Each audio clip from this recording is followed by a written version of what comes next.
La méthode Oshin-Kanri. La méthode Oshin-Kanri est une approche de planification stratégique qui permet d'aligner les objectifs stratégiques d'une entreprise avec ses opérations quotidiennes. Contrairement à d'autres modèles, elle prend en compte ses activités pour éviter les retards et l'épuisement des équipes. Son fonctionnement repose sur une double approche. Top-down, la direction définit la vision, la mission et les objectifs stratégiques. Bottom-up, les employés élaborent des plans d'action pour atteindre ces objectifs et les font évoluer. Elle se déroule en 3 phases: planification, définition des objectifs à long terme et annuels, des indicateurs de performance et des projets nécessaires. Déploiement et exécution, élaboration d'une matrice permettant de suivre les actions à chaque niveau hiérarchique. Suivi des résultats, évaluation des écarts de performance mensuellement, trimestriellement et annuellement pour ajuster les stratégies. L'utilisation de cette méthode améliore la cohérence entre la stratégie et la capacité organisationnelle, tout en renforçant l'engagement des employés. La méthode Oshin-Kanri présente plusieurs avantages et quelques inconvénients à prendre en compte.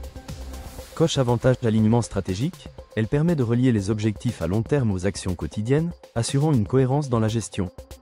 Engagement des employés, grâce à son approche participative, elle favorise l'implication des équipes et améliore la communication interne.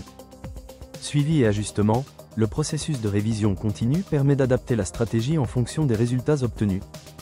Amélioration de la performance, en optimisant les ressources et en réduisant les inefficacités, elle contribue à une meilleure productivité.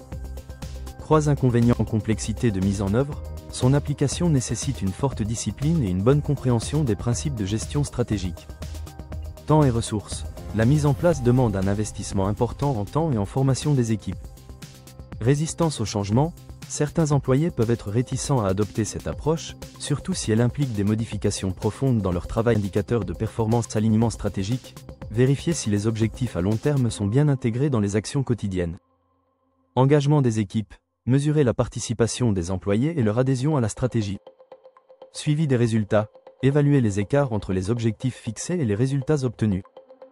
Graphique à barres, outils d'évaluation, matrice Oshin, suivi des actions et des responsabilités à chaque niveau hiérarchique. Réunion de révision, analyse régulière des progrès et ajustements nécessaires.